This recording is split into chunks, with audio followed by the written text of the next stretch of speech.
Barumsa keenya har'aan immoo kan ilaaltanii qubeewwan dachaa afaan Oromoo ni ilaallaa jechuudha.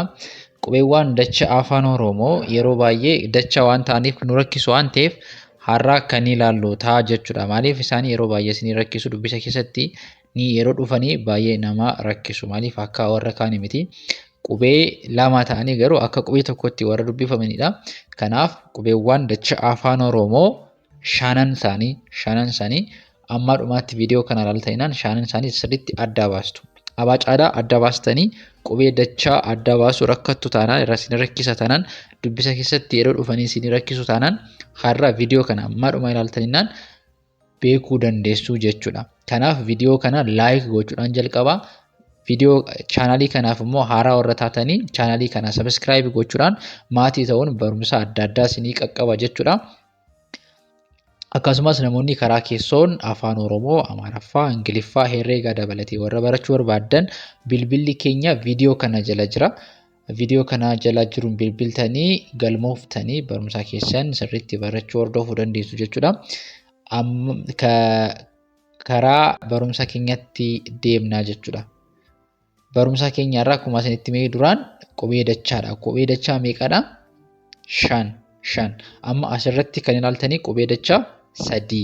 Qubee dachaa qofaatu hin ta'in qubee dachaa fakkeenya wajjin ilaalla. Jecha keessatti akkamitti dubbifamu kan jedhu ilaalaa deemna jechuudha. Kana amma sirriitti na hordoftu jechuudha. Kanaaf asirri kan ilaaltanii qubee dachaa meeqa? Qubee dachaa 3. Kana 4 immoo kan iddoo biraa jiru jechuudha. Qubee dachaa walii galaatti meeqa jiru? 5. 5 isaanii keessaa 5 ergifannaadha. 5 isaanii immoo qubee dachaa 5 kan afaan Oromooti. Qubee dachaa 2 immoo ergifannaadha jechuudha. Afaan Oromoo jechoota afaan Oromoo keessatti hin fayyadamne garuu jechoota afaan biraarratti dhufanii barreessuu fi kan itti fayyadamnudha jechuudha. Kanaaf amma asitti kan ilaallu jalqabarratti maaltu jira?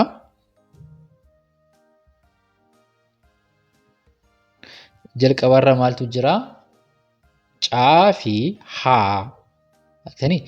Caa fi haa. Caan kun gara sagalee caa kun xinnoo ishee ni jijjiiramti jechuudha. Xinnoo ishee maal jettee ni jijjiiramti.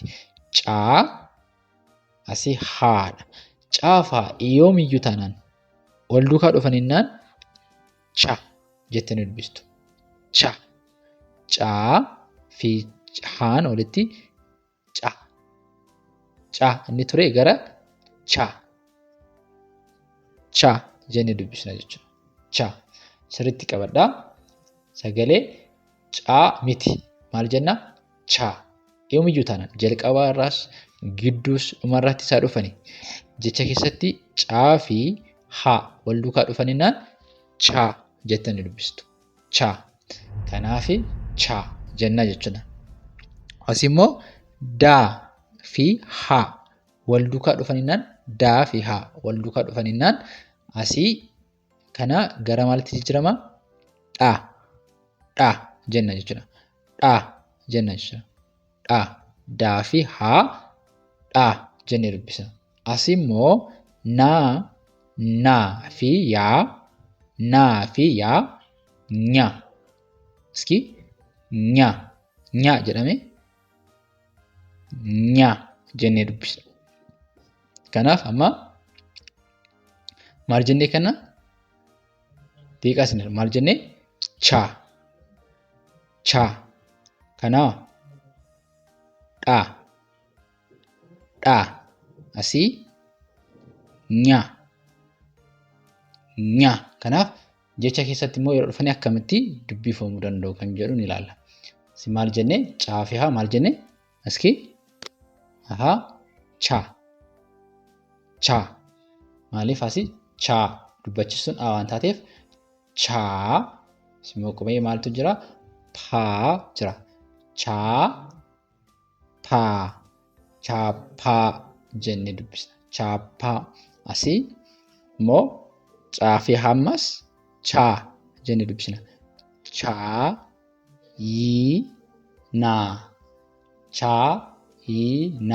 Cha jenna. Chaayinaa. Asii gidduus yeroo dhufu caa fi as gidduu dhufe miti. Yeroo gidduu jechaas yeroo dhufu caa fi taanee isaa yoo dhufu maal jenna? Chaa jennee dubbisna. Kanaaf naa chaa naa chaa jennee dubbisna. Asis gidduu dhufe miti. Kanaaf chaan jira asitti. Kanaaf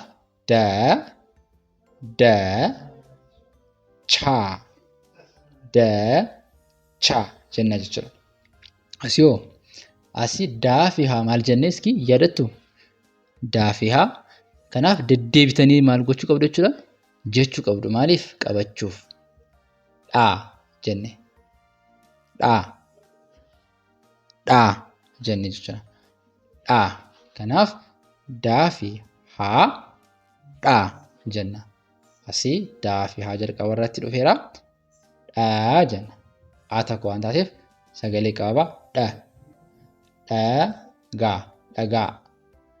Dhagaa jenna jechuudha. Dhagaa. Asii dhaan iddoo lamatti dhufee jalqaba irrattis gidduus dhaan dhufeera. Daa fi haa dhaa. Asillee dhaan dhufeera. Kanaaf asii dhaa jenna. Dhaa jennee dubbisna.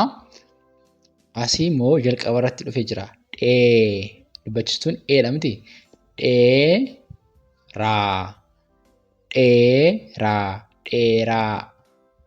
Dheeraa jenna jechuudha. Asii immoo dubbachistuun maaltu jira asii? Dha miti. Kanaaf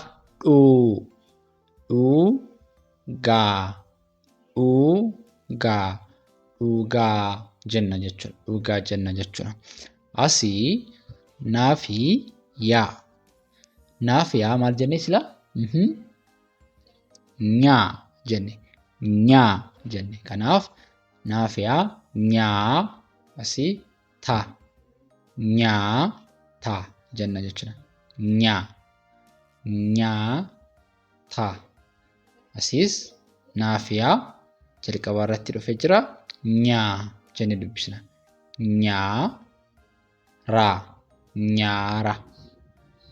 Nyaara jenna jechuudha. Asillee nyaa jedha. Nyaan asii gidduu dhufee argitanii dhuma irratti dhufee nyaa jennaallee eessa yoo dhufu naa fi yaa nyaa jenna jechuudha.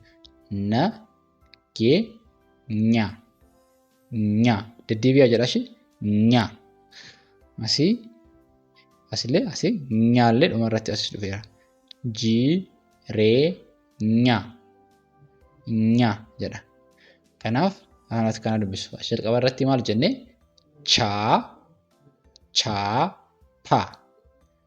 Chaayina. Naacha.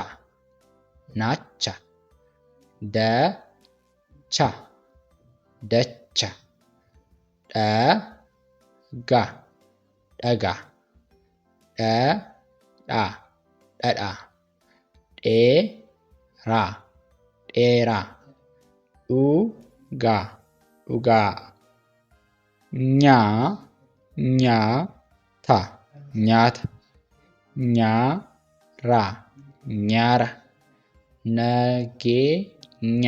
Nageenya. Jireenya. Haala kanaan dubbisuu qabdu jechuudha. Irra deddeebi'aati shaakalaa. Amma qubee dachaa warri kaan ilaallaa jechuudha. Qubee dachaa warri kaan ilaalla. Asii paa fi haa. Paa kun hidhii keenya irratti jabaatee haa wajjin yeroo dhufu paa inni ture gara maalitti jijjiirama? Gara phaa jijjiirama jechuudha. Phaatti jijjiirama jechuudha. Phaa. Kanaaf phaa jenna. Asii saa fi haa walitti walitti shaa gara shaa jenna jechuudha. Asii immoo asii saa. Warri kun lama yaa. Warri kun lama maal jedhamu? Ergifannoodha. Qubee dachaa ergifatamanidha. Ergifannoo jechuun afaan Oromoo keessatti jechi quboota kanaan barreeffamuu hin jiru. Garuu afaanota biroorraa jecha ergifannee fayyadamnu sana barreessuu fi qubeewota dachaa kana fayyadamna jechuudha. Kanaaf inni kun tsaadha. Tsaa jenna. Taa fi isaa walitti tsaa. Afaan Oromoo keessatti tsaa jedhee kan barreeffamu hin jiru waan ta'eef jechi tsaadhaan barreeffamu hin jiru waan ta'eef. Kanaammoo zaa fi ammoo zhaa jenna. Zhaa. Tsaa, zhaa. Fakkeenya yoo ilaalte illee fakkeenyota booddee ilaallaa kan jechoota afaan biroorraa dhufanidha. Amaariffaa ta'uu danda'a, Ingiliffaa ta'uu danda'a jechuudha. Kanaaf asii phaa jenna. Phaa fi phaan phaa erga jennee gisas gidduutti dhufe miti asitti phaa. Kanaaf phaa jenna. Phaa. Asii koo asimmoo phaa koophaa jenna. Asii koo dubbachisuu phee kophee jenna. Asii laphee jenna jechuudha. Laphee. Kanaaf taphaa, koophaa, kophee, laphee jenna. Asimmoo shaa. Saa fi haa shaa jenna. Shaan. Asimmoo sheeloo.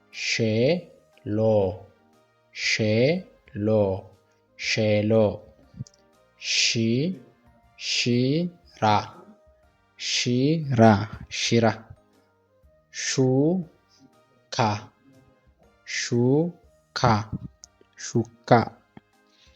Shuka jenna. Shaan.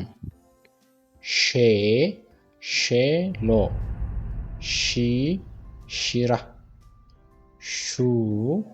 Shuka jennee haala kanaan dubbisuu dandeenya jechuudha. Taanee kan jiru maali? Tsaadha.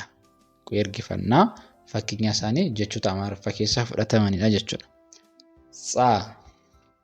Tsaa jennee asii tsaggaa jenna. Asii tsahaay. Asii zhaadhaan immoo zaa fi zhaa jenna. Zhaa. Akkuma argitanii zhaan asitti eessa dhufe? Gidduutti dhufe jechuudha. Gidduutti dhufe. Kanaaf televezyiinii. Televezyiinii kan jedhu gidduutti dhufee jira. Zhinii jenna jechuudha. Kanaaf tsaggaa.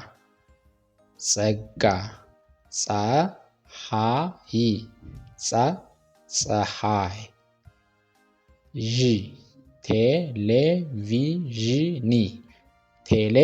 Televezyiinii. Kanaaf haala kanaan dubbisuu dandeenya jechuudha.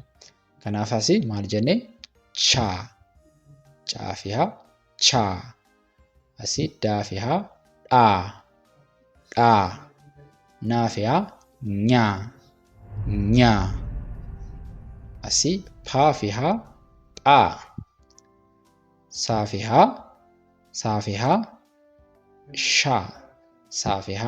shaa. Asii taa fi tsaa. Zaa fi ammoo zhaa. Kanaaf haala kanaan viidiyoo kana deddeebitanii ilaaluudhaan maal gochuu dandeessu? Qubee dachaa afaan Oromoo sirriitti adda baasuu dandeessu. Takka adda baastanii achi booddee salphaadha. Garuu utuu adda hin baasiin dubbisaatti deemtanii yookiin immoo barreeffamatti yeroo deemtanii maal ta'a? Yeroo barreessitanii ta'e yeroo dubbisuuf kaatanii jechoota kana waan hin beekneef isinii rakkisu jechuudha. Kanaaf haala kanaan barachuu dandeessu. Namoonni karaa keessoon sirriitti afaan Oromoo, Ingiliffaa, herreegaa dabalatee Amaariffaallee barachuu warra barbaadan karaa bilbila keenyaa viidiyoo kana jalaa jiruun karaa Imoo, WhatsAppii akkasumas Teelegiraamiin nu argachuu dandeessu. Barumsa keessan haala gaariin sirriitti barachuu dandeessu jechuudha. Barumsi keenya har'a kanuma fakkaata. Barumsa biraan amma walitti